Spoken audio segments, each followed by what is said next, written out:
And today I am happy to be able to welcome my very dear friend, Arielle Ford. Oh, thank you, Marci. And thanks for having me on. Share with us how it is that you have come to live a more miraculous life. I was a miserable child and a miserable 20 something. I was anxious, depressed, negative, and an introvert. And I decided I was going to study happiness. Read every book, did every workshop, and took a little bit from each one. Step by step, I was able to sort of uncover this optimistic self that was always hiding in the background. I want you to speak to us about what you mean by love. The state of being in love is the world's greatest drug high. Those drugs wear off. I believe that love is a behavior, love is a choice. Real mature adult love is not about feelings, but it becomes a deeper form of intimacy. And so, what advice would you give to anybody not in a relationship? So if you're single, I would say,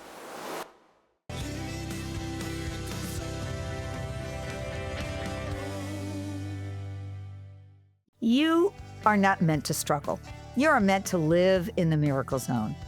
I'm Marci Shimoff. I'm a #1 New York Times bestselling author and the founder of Your Year of Miracles. And after decades of exploring the true source of happiness and success, I have found one thing, and that is when you align with the energy of miracles, life flows with so much more joy and grace. So welcome to Living in the Miracle Zone. And today I am really, really happy to be able to welcome my very, very dear friend and colleague, Arielle Ford, to our podcast. Arielle and I have done many, many things together. So welcome, Arielle. I love getting to be with you. oh, thank you, Marci. And thanks for having me on. I love your audience, they're Yes, just so yes. open-hearted and open-minded. And over the years, I've gotten to meet some of them. I'll be somewhere and they'll come up to me.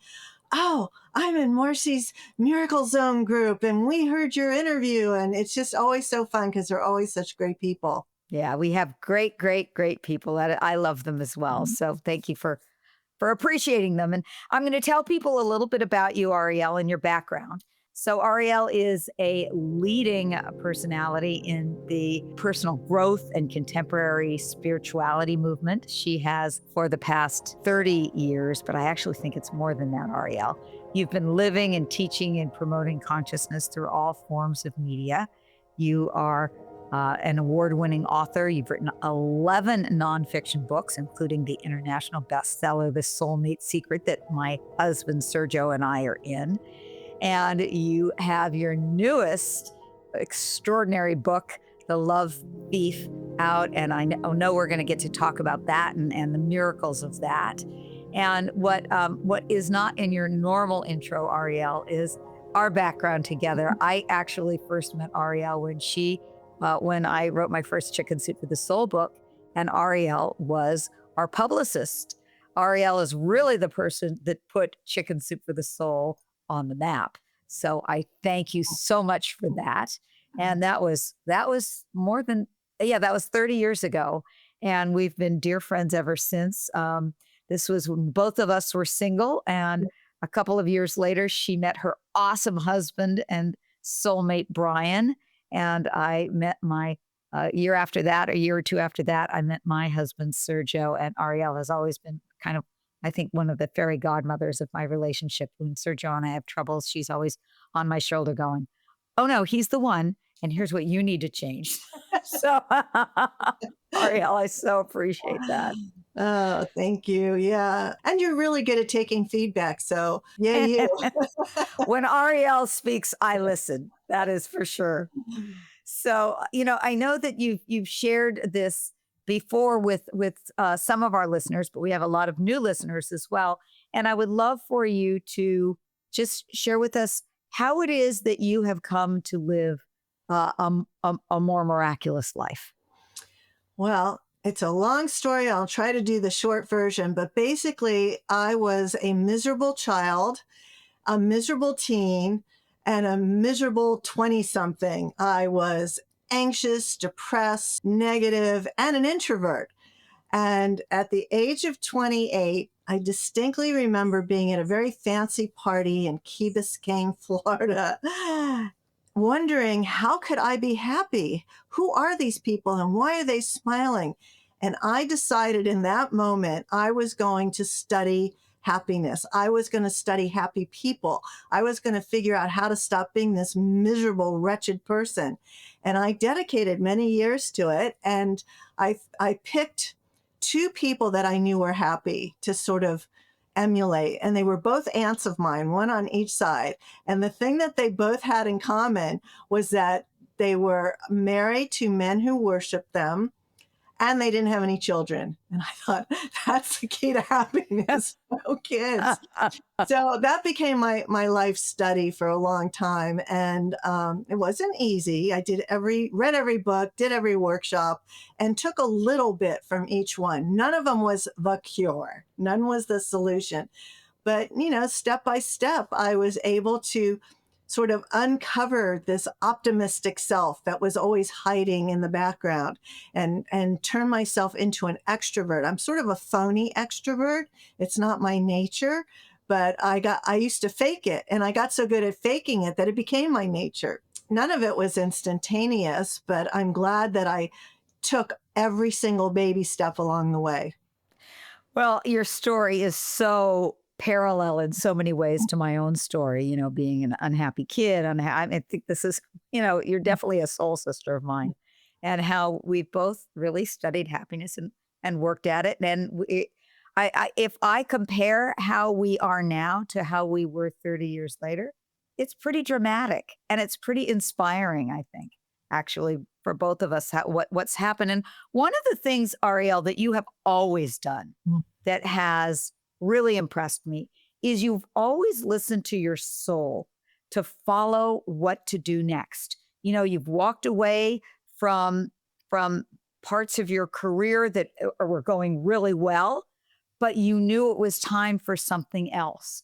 And you've done this again. You've written many, many nonfiction books, and then you suddenly turned to writing a novel, The Love Thief, which is just coming out. And I just want to know what inspired you to write The Love Thief, and how do you have the courage to follow that internal message of yours? Well, it's two things. I'm not afraid to make decisions, and I tend to make them very quickly.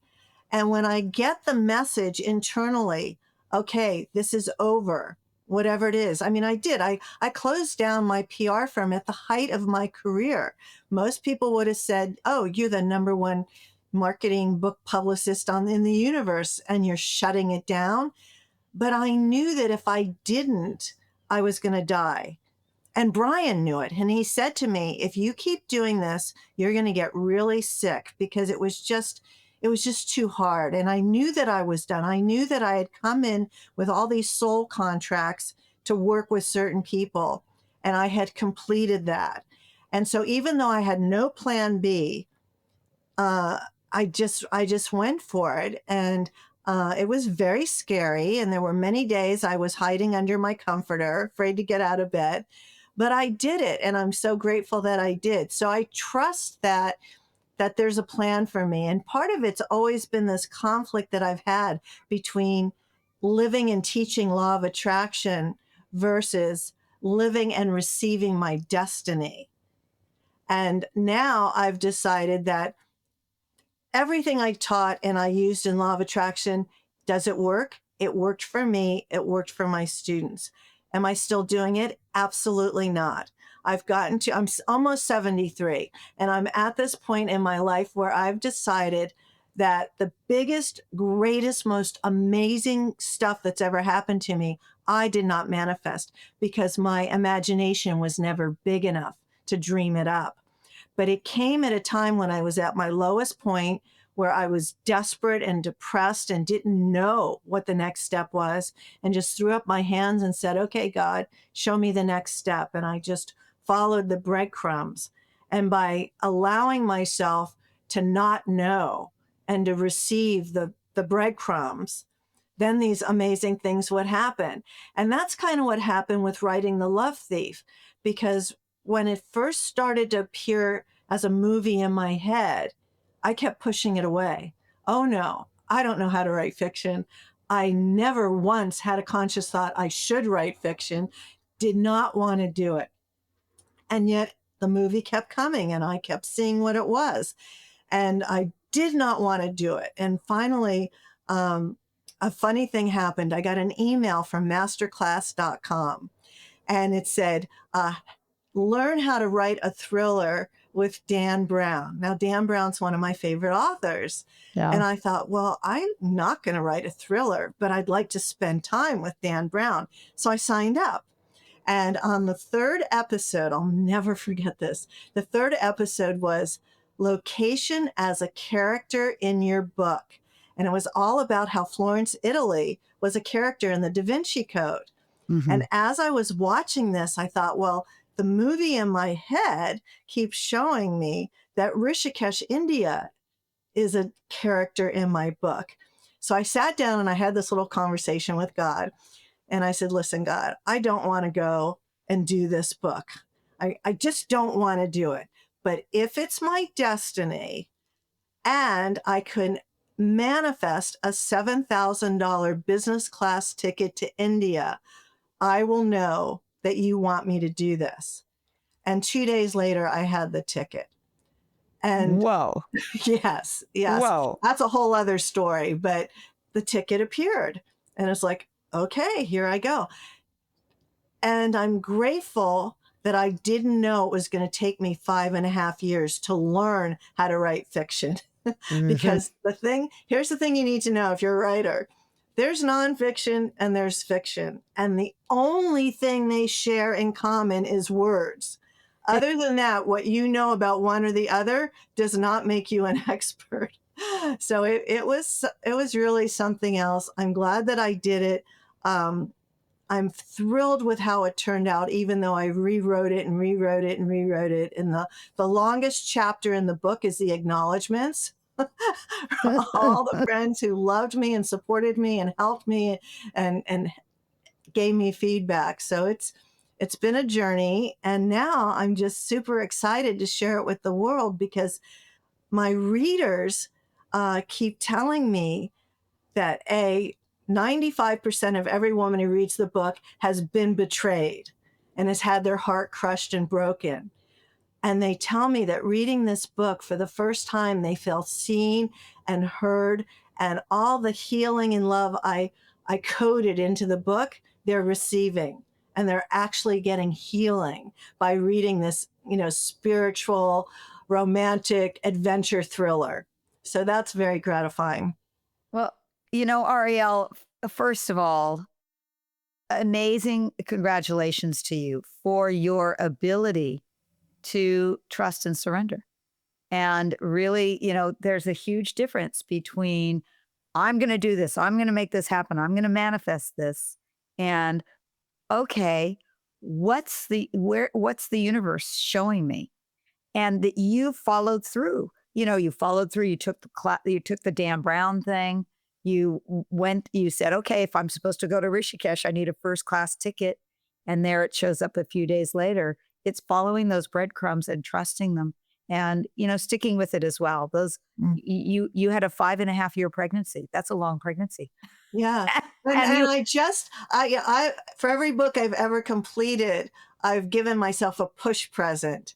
And in the past, it was usually diamonds, a lot of jewelry. And I'm at an age where I never wear the jewelry. It's like, Right. I knew it wasn't going to be jewelry this time, but I ended up taking a 16-day tour of India with a good friend of mine as the present this time, because even though I've been to India, this was my 8th trip, there were places I hadn't been to in almost 30 years that I wanted to go back to, like Varanasi and stuff like that. So that was my push present this time, to go back with a beginner's mind and experience. And it's changed so much. Yeah. Oh my God, Delhi is unrecognizable. And it doesn't even smell the same. It's just beautiful now. There are now parts of Delhi that are nicer and cleaner than Beverly Hills. Yeah, it's remarkable, and we also share our love of Rishikesh, where the love thief is is set. And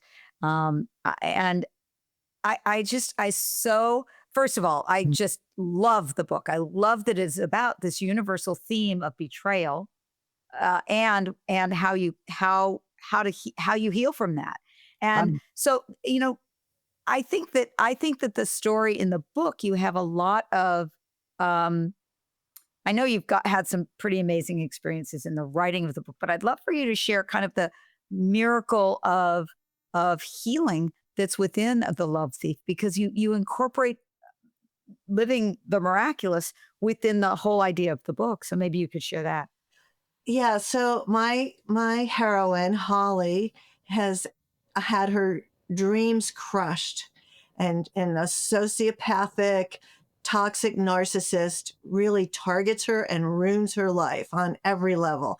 And on top of that, she nearly dies in the process. So as part of her healing, she has an Indian-born auntie who says to her, I was gonna give you $10,000 as a wedding gift, but I'm now giving you $10,000 as a go heal your heart gift. And I recommend that you go to Rishikesh to attend my cousin's cooking school because Holly's a chef. Now, Holly, you need to know, is the ultimate anti-New Ager. Her mother, her single mother who raised her, is a baby boomer New Ager who goes to everything and used to hang dream catchers over her crib. And Holly wants nothing to do with yoga, meditation, vision boards. That is not her thing. So she doesn't know when she gets to Rishikesh that it's one of the most holy cities on the planet, filled with ashrams and yoga certification courses. And she ends up through, synchronicity or serendipity or whatever you ever call it, walking into a spiritual bookstore in her need and search for caffeine on her first day in Rishikesh, because in India, morning doesn't start till really 9 or 10 a.m. And she's, got jet lag and it's like 6:30 in the morning and she's craving caffeine. So she ends up getting a strong cup of chai and meets the bookstore owner, who happens to be a retired professor of counseling psychology from the University of Michigan, born in India, moved to America, now in his later years is back in India. And slowly this becomes a daily ritual where she goes to have morning chai with this man named Deepak, and they start to share each other. He becomes the father figure she never had. He becomes the shrink she's never been to. He's the spiritual guru who she didn't know she needed. And so he is helping her to understand that she's been a victim, that she was targeted and she was prey, that her lifelong dream of finding Prince Charming is not what love is. So she learns what love is and what love isn't, and has this very quick transformation of experiences.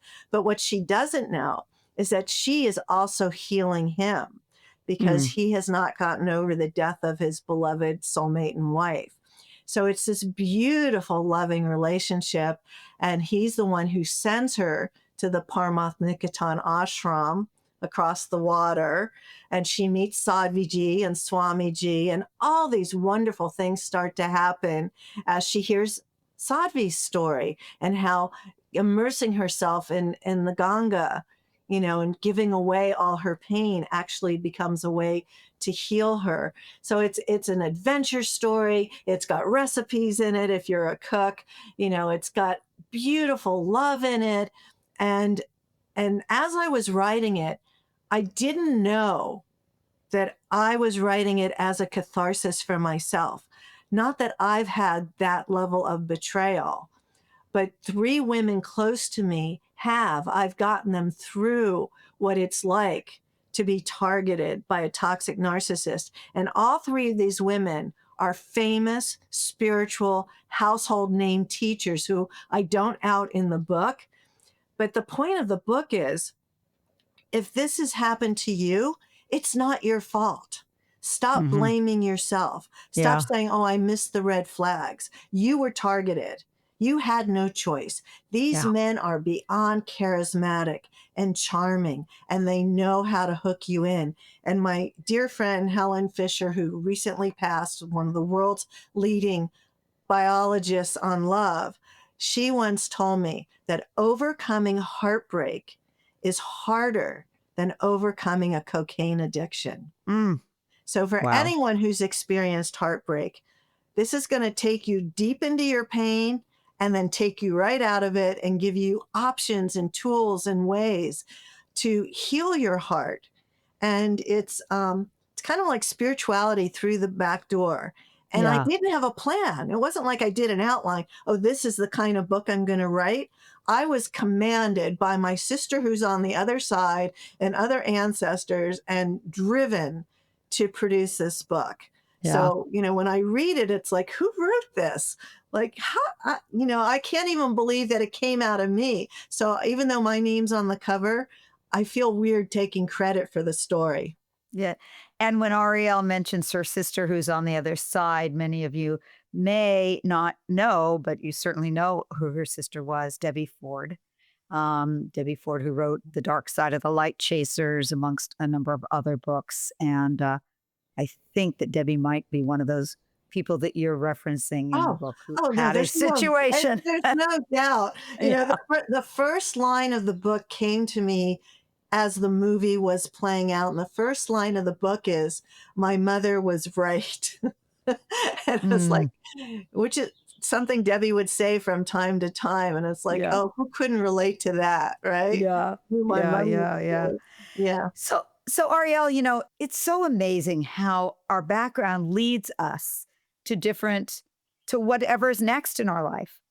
And you've been a relationship expert for so many years. And this book is, of course, about love. I want you to speak to us about what you mean by love, because it's not the love we think of.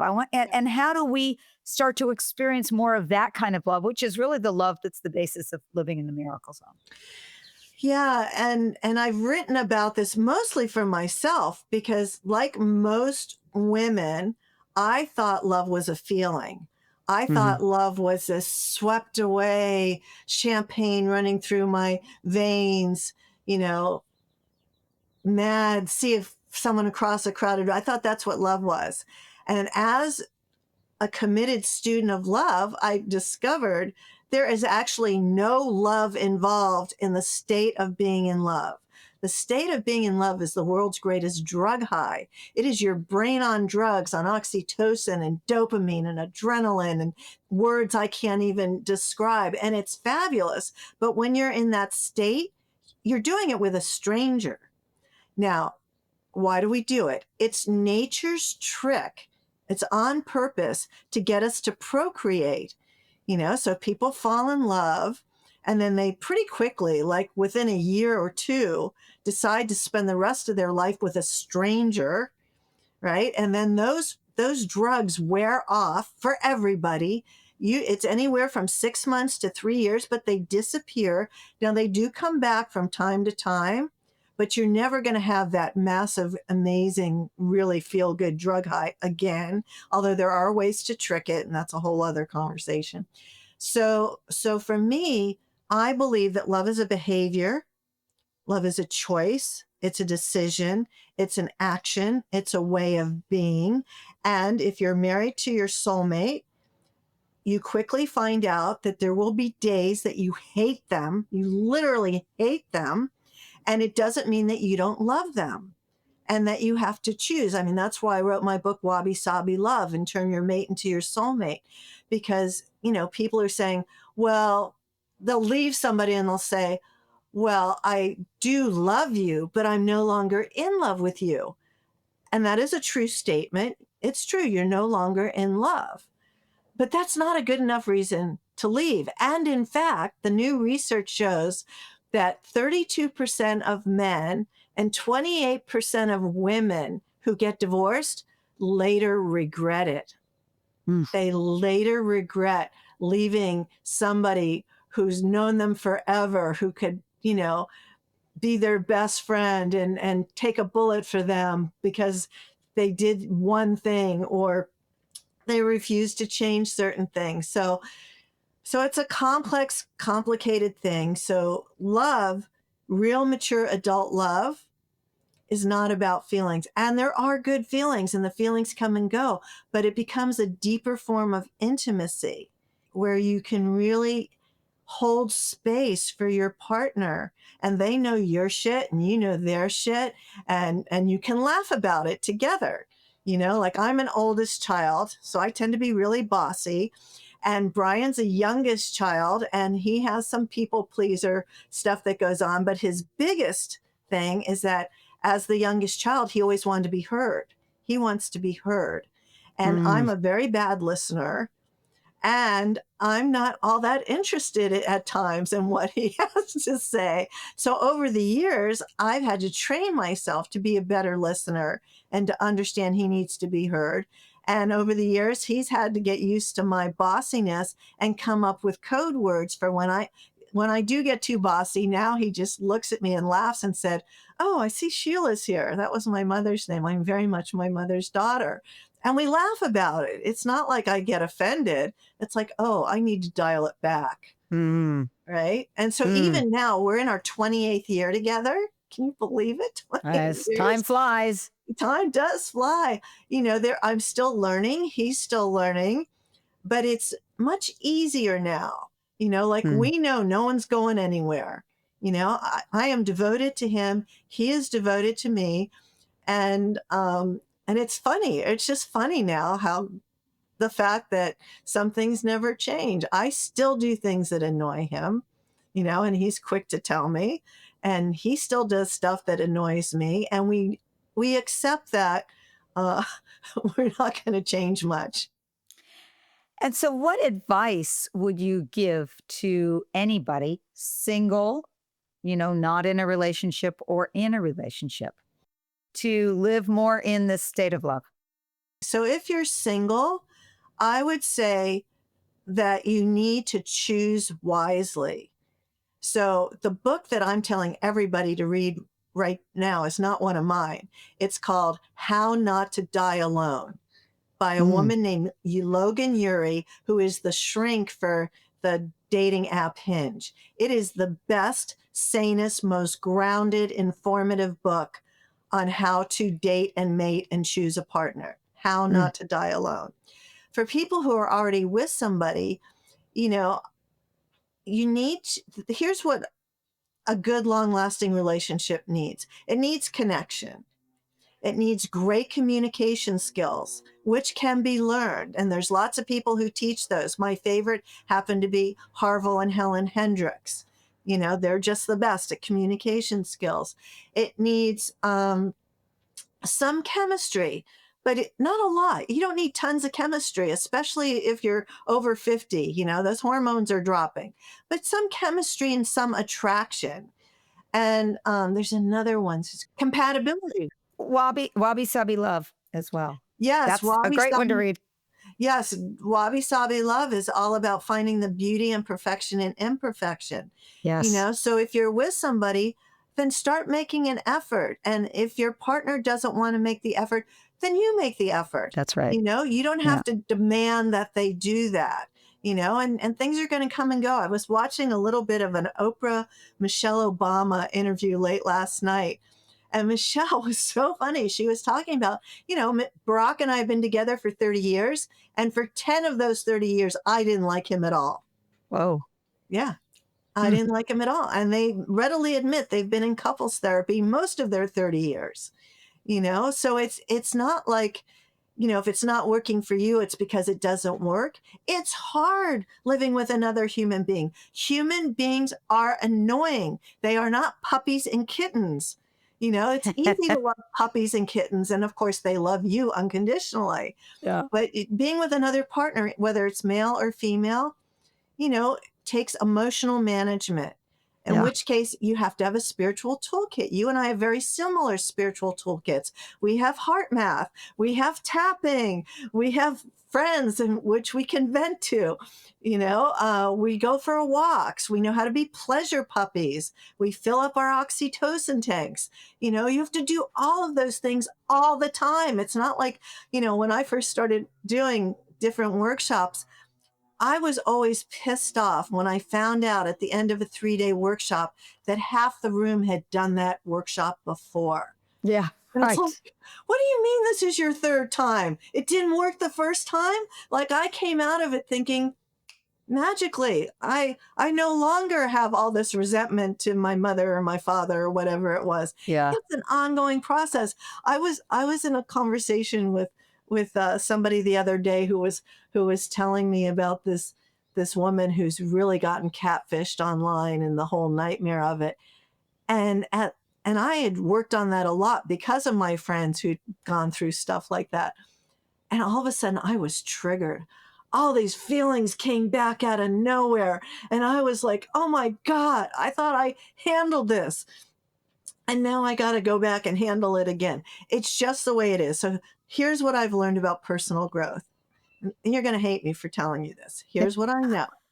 Whatever your core wound is or are, you are going to die with that. You are going to Mm. die with it. But all the work that you're doing will help you mitigate it and manage it and get through life with it so that what was once a level 10 when you were plugged in might be a 3 or a 4. And you can go back and go put your attention on your heart or tap or, do the Sedona method, which is another really good one.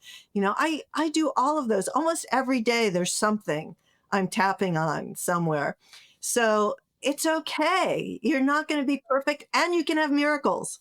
You can, and I have come to think that our triggers are gold. They're the way in. They're the way actually into to healing is just an experience that I've had lately. So I kind of am leaning into those triggers and going, okay, here, let me be with I had that. something funny happen recently where I won't mention any names, but this woman who really would like to be a personal growth rock star sent out this email, and she had appropriated another friend of mine's IP and then trademarked it. And Ooh, and I just got so angry, and it's like, that is so wrong. And I forwarded it off to the person whose stuff. He was very cool about it. He's so big it didn't matter. He was just kind of, oh well, that stuff happens. I met her once. I'm not worried about it. But I uh, was like, what am I doing getting so angry? I wasn't violated. right, right, My right, friend was violated. right, right. Is this a whole new level of personal growth work I need to do? Anyway, we're off topic here. So Ariel, as we are we're going to tell people in a little bit about a really awesome possibility that they have with winning something for with the love thief. But before we do that, the last question I really want to ask you is around this idea of living a more miraculous life. I know you've had some amazing experiences in the process of writing the book, and mystical experiences and things. So I just would love to know, what would you say, either maybe if you want to share that experience, as any experiences that you've had, or what would you say for people to be more open to living, to getting in the miracle zone? How would they live a more miraculous life? What's working for me is being unattached to outcomes Big and one. being totally surrendered Yeah. and not having to do it myself. So I'll give you an example of what that looks like. So I originally self-published The Love Thief 2 years ago, right around this time, on purpose, because I knew I had no credibility writing a novel and I wanted to prove that there was a market for it. And then the plan was to have a big 5 publisher find me so that I didn't, I let go of my agent. So I didn't need to have an agent. I didn't need to shop it. I didn't need to force it anywhere. I just would surrender. It's like, okay, God, somebody's going to find this book. And then that happened. It was unbelievable that actually it wasn't unbelievable. It was a miracle. Yeah. A couple of Hay House authors had sent people internally saying, I really love this book. And they were just at the point where they were going to start up doing fiction again. And then I get a call. And it was just that easy. And did I know it was going to happen? there was a part of me that really believed that it would, but did I make it happen? No, I didn't make it happen. I just was unattached and surrendered, because for me, the miracle was that I completed the book and people like it. That was the miracle.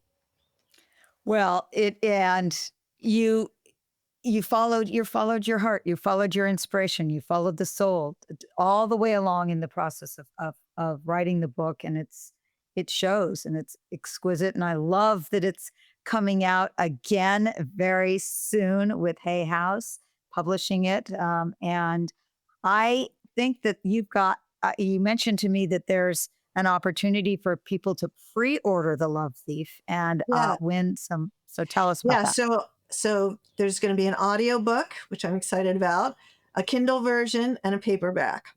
And if you pre-order it, and it's super easy to do, you go to thelovethief.com. I have these bonuses. And the biggest bonus is you'll be entered to win a 10-day tour of India for two. And all the details of what that is at thelovethief.com. There's also a 9 video series of 9 of the world's top yoga teachers, people like Sean Korn. And each one takes a negative emotion like anger or grief or fear or heartbreak and gives you a yoga philosophical explanation and poses and meditations to do to heal that.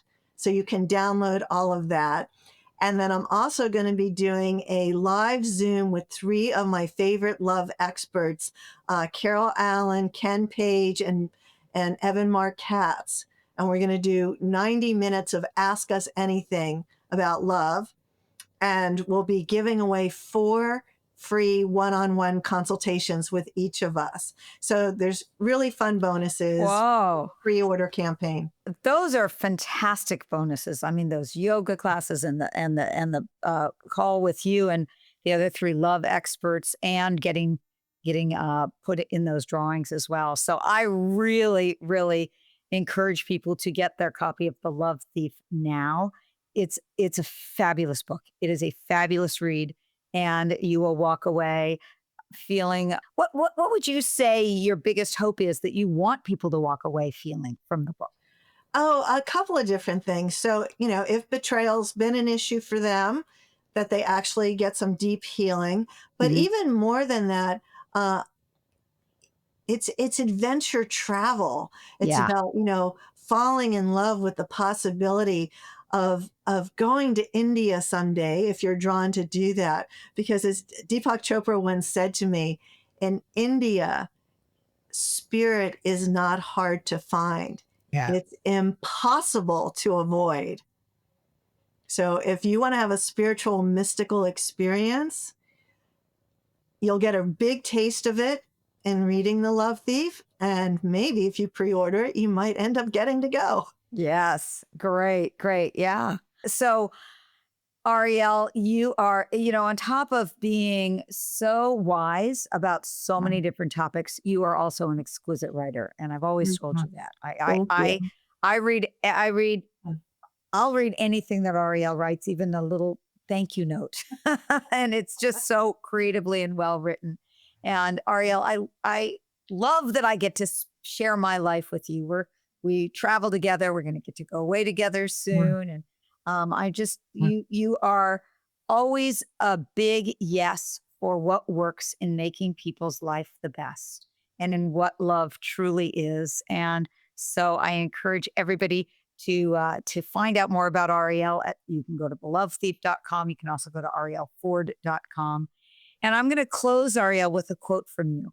Oh. And here you are, the great Arielle Ford, who said, when you are truly in love, you see the beauty in everything. Love opens our eyes to the world around us.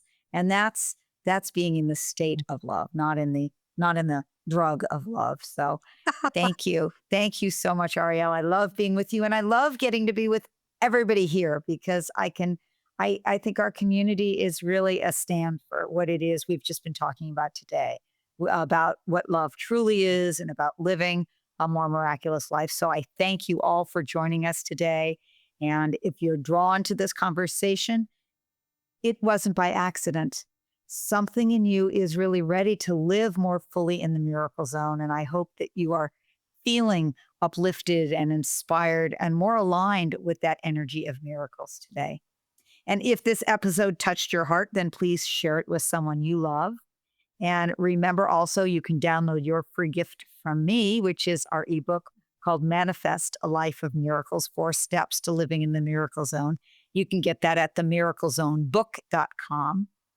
And finally, I just want you to know, feel, experience that miracles aren't reserved for the lucky few. They are meant for you. And I'm sending you so much love until next time. Mwah.